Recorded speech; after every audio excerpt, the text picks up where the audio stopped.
오늘부터 투자의 기준은 뭐다? 바로 6억입니다. 6억. 이런 6억 미만의 60제곱미터 소형주택이라서 다 투자 가치가 있는 게 아니죠. 저희 특강 시간에 모셔서 저희와 함께 말씀 나누시고 정말 같이 공부하시고 임장활동을 통해서 정말 일시 부동산 대책의 가장 큰 수혜를 받으면서 가장 큰 수익을 얻을 수 있는 지역과 종목을 같이 투자하시면 좋겠다라고 말씀을 드리겠습니다.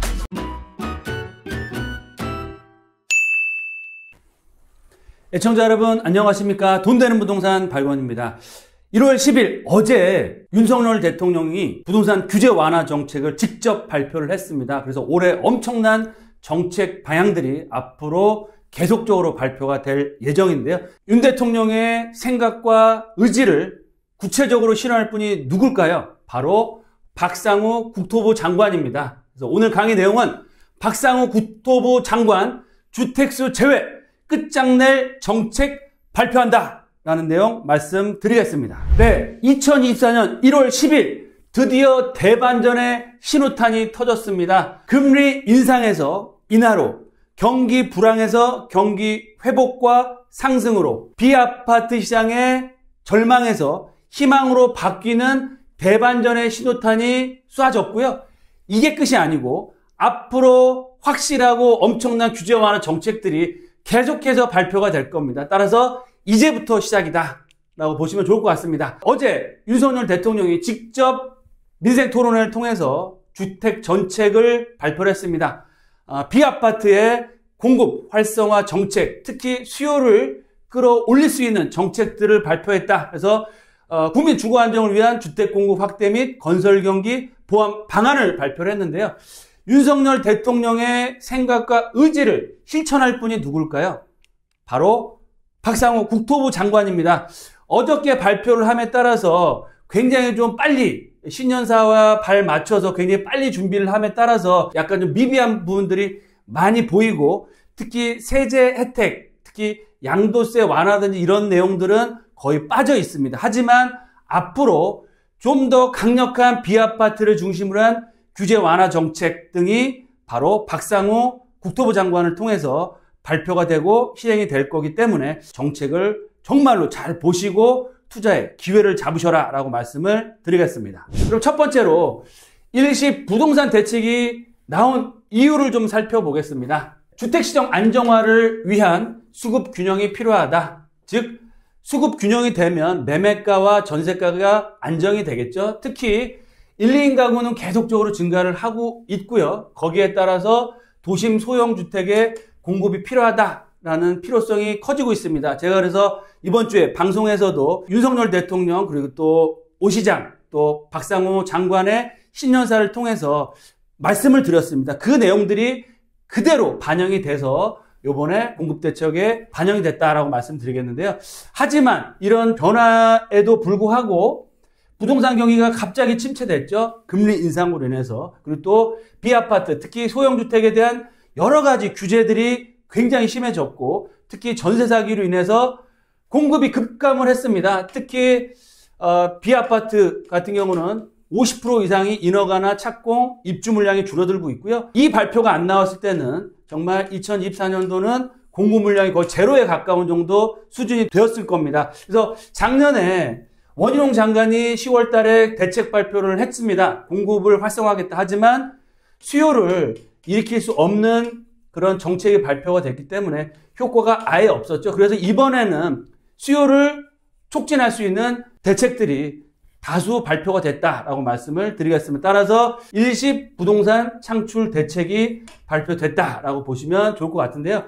이 일시 부동산 공급 대책에는 4가지 중요한 테마가 있습니다. 첫 번째, 도심 공급을 확대하겠다. 재건축과 재개발의 규제 완화를 하고요. 일기 신도시도 재정비의 속도를 내겠다. 또 소규모 정비 도심 복합 사업도 활성화를 하겠다라는 내용이 포함되어 있습니다. 두 번째로는 소형주택의 공급을 활성화시키겠다라는 내용을 담고 있는데요. 특히 공급 여건을 개선하고 중요한 내용이죠. 세제 혜택을 주고 앞으로 전세 사기 예방과 피해자를 구제하겠다라는 내용들도 담겨 있습니다. 그리고 세 번째로는 신도시 공공주택의 공급을 활성화하고 공공의 확대를 하면서 민간의 그런 참여도 높이면서 3기 신도시도 빨리 착공에 들어가서 공급을 활성화하겠다는 내용도 담겨 있고요. 마지막 네 번째로 지금 부동산 경기 워낙 안 좋기 때문에 PF 부실뿐만 아니고 전체적인 그런 경기가 너무 안 좋아지고 있습니다. 따라서 건설 경기를 부양함에 따라서 공공지원, PF라든지 정부에서 지원을 많이 하겠다는 내용도 나오고 있고요. 특히 건축비 인상으로 인해서 재개발, 재건축 사업장들이 스톱되는 경우가 많습니다. 그래서 정부에서 이런 중간 역할을 해서 갈등을 해소하겠다. 그리고 지금 상반기에 SOC에 대한 철도라든지 여러 가지 인프라 사업에 대한 투자를 해서 건설 경기를 살리겠다라는 내용도 포함되어 있습니다. 그래서 일시 부동산 공급 대책에는 도심 공급 확대, 소형주택 공급 활성화, 신도시 공공주택 공급, 그리고 건설 경기 부양에는 네 가지 테마가 있고요. 그 중에서 우리와 같은 투자자 입장에서는 바로 도심 공급 확대와 그리고 소형주택 공급 활성화 이 두 가지 테마가 가장 중요하다. 이 두 가지 테마에 엄청난 기회가 숨어 있다라고 보시면 좋을 것 같습니다. 그래서 제가 오늘은 도심 공급 확대와 소형주택 공급 활성화 중심으로 내용을 말씀을 드리겠습니다. 그럼 첫 번째로 도심 공급 확대 방안을 발표를 했습니다. 즉 재건축 재개발을 활성화한다는 내용인데요. 첫 번째, 재건축의 사업 속도를 획기적으로 올리겠다라는 내용입니다. 즉 준공 후 30년이 지나면 안전진단 없이도 재건축을 착수하겠다라고 발표를 했고요. 거기에 따른 안전진단 기준도 굉장히 완화를 해서 앞으로 사업 시행 인가 전까지만 안전진단이 통과가 되면 재건축을 빨리 할 수 있다. 그래서 지금 3년에서 최대 5년까지도 사업 속도를 높일 수 있다라는 얘기가 나오고 있습니다. 그러면 재건축 사업 속도 활성화에 따라서 어떤 테마가 수혜를 받느냐 중요한 내용이죠. 준공 후 30년 차 되는 재건축 단지가 앞으로 투자 가치가 엄청나게 커진다. 특히 30년 차가 되지 않는 되어가는 재건축 입지가 좋고 용적률이 낮아서 사업성이 좋은 재건축 단지는 앞으로 엄청난 투자 기회가 생길 수 있다라고 보시면 좋을 것 같습니다. 두 번째로 정비사업 추진 요건 완화 중요한 내용이 나왔습니다. 그래서 신축 빌라가 많거나 부지 특성상 재개발 추진 불가능 지역도 어떻게 재개발을 가능하겠다라고 발표를 했는데요. 문구에서 어느 내용이 제일 중요할까요? 바로 재개발 추진 가능, 불가능, 불가능. 지금 현 시점의 조건으로는 재개발을 할 수 없는 지역 또한 앞으로는 재개발을 할 수 있다라고 발표를 했습니다. 엄청난 투자의 의미가 있는데요. 즉 노후도가 3분의 2 이상이 30년 된 이상 되어야 재개발을 할 수 있었는데 이제는 60%까지만 돼도 재개발을 할 수 있게 하겠다라고 했고요. 특히 재정비 촉진 지구 같은 경우는 50% 두 집 중 한 집만 노후도가 되면 재개발 해줄게라는 내용이 나옵니다. 그래서 노후도 조건 이외에도 재개발을 하려면 호수 밀도라든지 접도율 이런 조건들이 충족돼야 되는데 이런 조건 또한 보지 않겠다. 앞으로 재개발을 노후도만 맞으면 다 해주겠다. 따라서 재개발이 가능한 지역이 대폭적으로 확대된다는 내용이 담겨 있습니다. 그러면 이런 정비사업 추진 요건이 완화됨으로써 가장 큰 수혜를 얻는 테마는 뭐다? 투자 상담은 02-749-6301 선착순 예약제로 운영이 되고 있습니다. 나를 위해, 내 자녀를 위해 바로 전화주세요. 바로 현 시점에서 노후도 그리고 또 고도 제한이나 면적이 작은 사업성 부족으로 인해서 재개발을 할 수 없었던 지역도 앞으로 규제 완화에 따라서 재개발이 가능해진다. 그래서 입지가 좋음에도 불구하고 신축이 많이 있거나 남산이라도 이런 규제 고도 제한이 있거나 면적이 작아서 진행을 못하던 재개발 예정지 또한 재개발이 가능해진다라고 보시면 좋을 것 같습니다. 마지막 세 번째로 또 중요한 내용이 나옵니다. 소규모 정비 및 도심 복합사업, 일반 정비사업이 여기 또한 불가능한죠. 정비사업을 재개발 방식이 아니라 다양한 방식의 소규모 정비나 공공재개발로 추진하려고 했으나 불가능한 지역도 이제는 개발을 할 수 있게 하겠다. 즉 면적이 작은 지역은 소규모 정비사업으로 그리고 또 여러 가지 사업성이 안 좋은 지역들 일종이 너무 많거나 저층이나 구릉지 같은 그런 사업지는 LH나 SH가 개입을 해서 도심 복합 사업으로 어떻게 개발을 하도록 한다라는 내용이 나옵니다. 본 지역 또한 노후도 요건이 완화가 많이 됐죠. 60%까지만 충족이 되면 되고요. 그 전에는 동의율이 5분의 4, 80%가 되었어야 되는데 지금은 75%까지도 동의율까지도 낮춰줘서 앞으로 소규모 정비, 가로주택 사업이나 모아타운, 모아주택, 또 도심 복합사업, 공공재개발을 활성화시키기로 한다라는 내용이 나와 있습니다. 하지만 여기서 가장 중요한 내용이 또 나오고 있습니다. 별표시 2개죠? 잘 들어보십시오.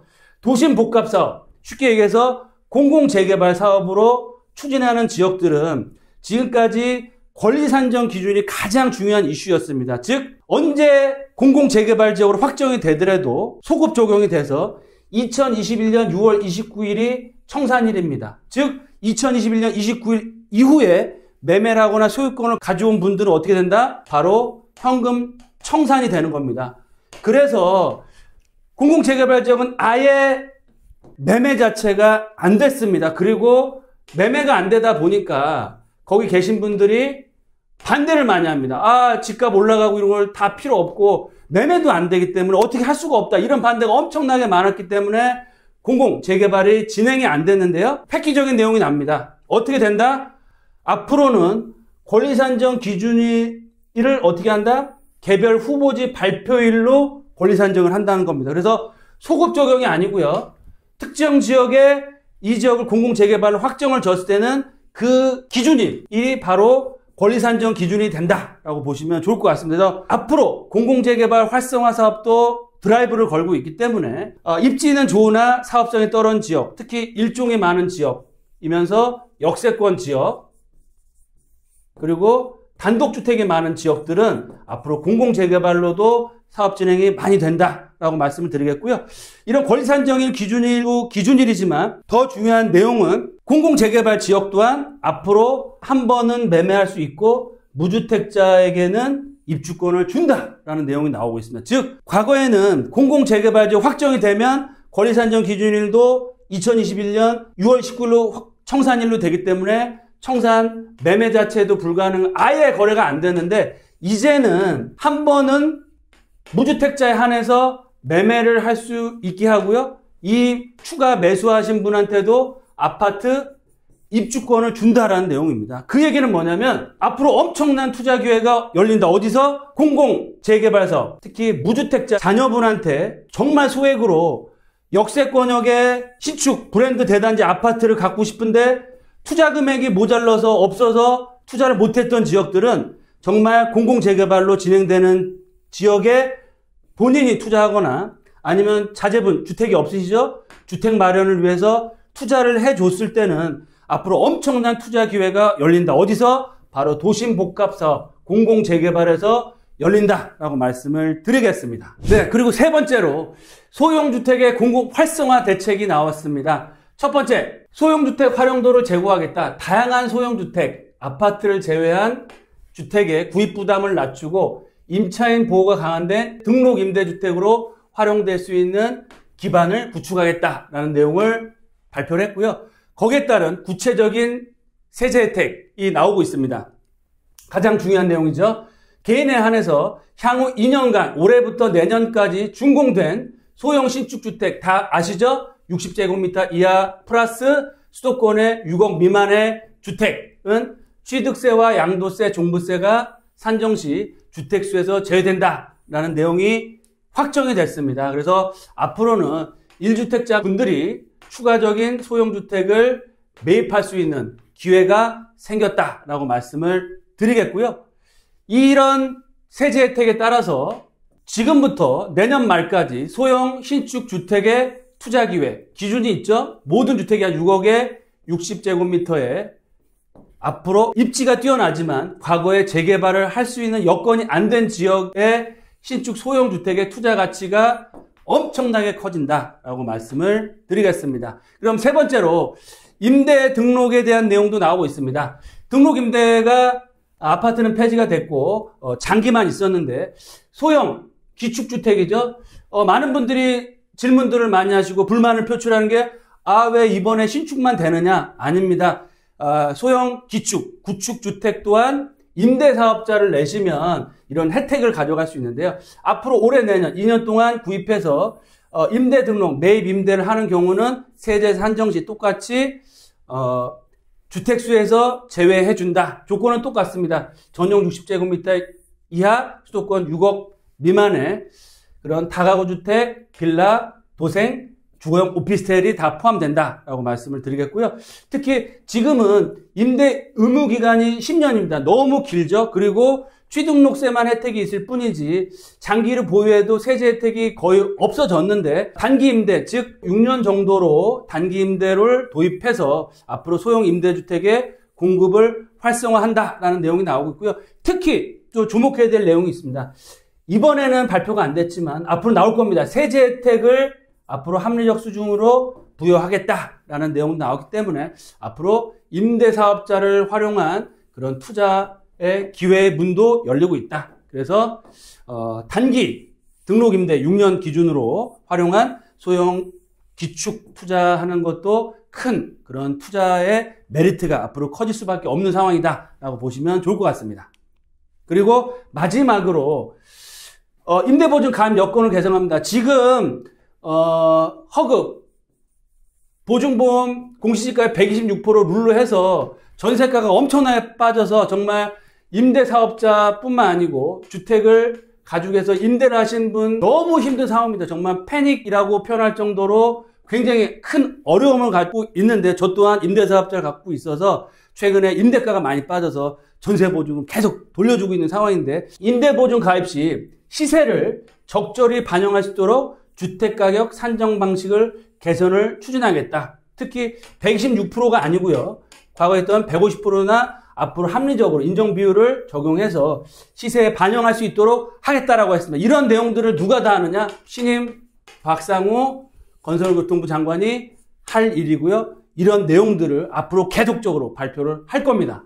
네, 마지막 앞으로 일시 부동산 대책에 따른 우리가 어떻게 스탠스를 가지고 부동산 시장에 대응을 해야 될지 전략에 대해서 말씀을 드리겠습니다. 첫 번째, 일시 대책이 끝이 아닙니다. 이게 끝이 아니고요. 앞으로 엄청난 정책들이 나올 겁니다. 구체적인 발표와 실행은 바로 신임 박상우 국토부 장관이 할 거고요. 특히 이번에 빠진 임대사업자 혜택을 부활하겠지만 양도세 감면은 나오진 않았습니다. 앞으로 양도세 감면이라든지 추가적인 그런 규제 완화 정책들이 계속해서 나올 거기 때문에 정책에 대한 관심을 가지고 모니터링을 하시면서 시장에 적극적으로 대응할 때다라고 말씀드리겠고요. 두 번째, 가장 투자자 입장에 가장 중요한 핵심이죠. 오늘부터 투자의 기준은 뭐다? 바로 6억입니다. 6억의 60제곱미터 소형주택 기본이고요. 이런 6억 미만의 60제곱미터 소형주택이라서 다 투자 가치가 있는 게 아니죠. 뭐다? 앞으로 개발 가치가 있는 지역, 앞으로 정말 최고가 아파트가 나올 수 있는 정말 최고의 입지를 갖춘 지역을 중심으로 투자의 지역과 종목을 찾으셔야 되고요. 올해 또 확정적으로 큰 이슈가 있습니다. GTX A 노선이 드디어 개통을 하는데요. 이런 GTX A 노선 개통이라든지 역세권 고밀도 개발은 이런 개발 가치까지 몰려 나올 수 있는 그런 용산이나 서부권의 연신내 역세권 이런 지역들이 앞으로 엄청난 투자 가치를 가질 거고요. 이런 투자 가치는 저희 특강 시간에 오셔서 저희와 함께 말씀 나누시고 정말 같이 공부하시고 임장 활동을 통해서 정말 일시 부동산 대책의 가장 큰 수혜를 받으면서 가장 큰 수익을 얻을 수 있는 지역과 종목을 같이 투자하시면 좋겠다라고 말씀을 드리겠습니다. 그리고 마지막 세 번째, 2024년 부동산 정책의 핵심을 정말 파악하고요. 앞으로도 추가적인 정책들이 나올 겁니다. 이런 것들을 파악하고 저희와 함께 공부하고 이 방송을 보시면서 투자하시는 분이 정말 올해 정말 이렇게 힘든 2023년도를 지내고 앞으로 정말 희망찬 2024년에 최고의 수익을 얻을 수 있다라고 말씀을 드리겠습니다. 정리를 해서 말씀드리면 일시 부동산 대책을 통해서 가장 올해 2024년 투자 유망 지역과 종목 서울권역의 상급지나 최상급지의 재개발의 소형주택이 가장 투자 수익률이 커질 수 있다라고 말씀드리겠고요. 한강변 최고가 아파트가 나오고 있죠. 가장 큰 매머드급 개발 계획과 보도 제한이 풀릴 용산, 또 강남권이요. 또 앞으로 다양한 재개발이 가능한 지역들. 두 번째로 재건축 연한이죠. 바로 30년이 도래하거나 도래할 지역의 서울 핵심적인 지역, 또 수도권 1기 신도시의 입지가 뛰어나면서 용적률이 작고 사업성이 뛰어난 재건축 단지도 투자 유망 지역과 종목이 될 수 있다. 그리고 또 마지막으로 서울의 핵심 지역 어디죠? 바로 도심권이나 마포, 용산, 강남권이 될 수 있는데요. 특히 마포나 용산 같은 경우는 개발 가치와 집가 상승, 임대가 상승이 앞으로 굉장히 높이 올라갈 겁니다. 특히 그래서 6억 이하의 주거용 오피스텔에 관심을 가지시고요. 제값 주고 사시면 안 되겠죠. 6억 미만이라는 정말 가격적인 메리트와 주변에 대규모 개발 이슈가 있는 지역 중심으로 해서 마포나 용산 쪽에 이런 도생이나 주거용 오피스텔도 앞으로 투자 유망 종목과 지역이 될 수 있다라고 말씀을 드리겠습니다. 네, 오늘은 일시 부동산 대책의 구체적인 내용들을 투자자 입장으로 핵심적인 내용을 짚어봤고요. 이 정책이 이제 끝이 아니고 이제 시작입니다. 앞으로 박상호 국토부 장관이 정말 핵심적이고 디테일한 그런 규제 완화 정책들을 계속해서 발표할 건데요. 그런 내용들을 저희와 함께 방송을 통해서 숙지하시고 정말 성공적인 투자를 하시길 바라겠고요. 궁금하신 점 있으면 언제든 저희 회사로 전화 주시고 금요일과 토요일 날 또 개최되는 특강 시간에 만나 뵙고 정말 2024년 큰 수익을 얻을 수 있는 한 해가 되시기를 진심으로 기원드리겠습니다. 감사합니다.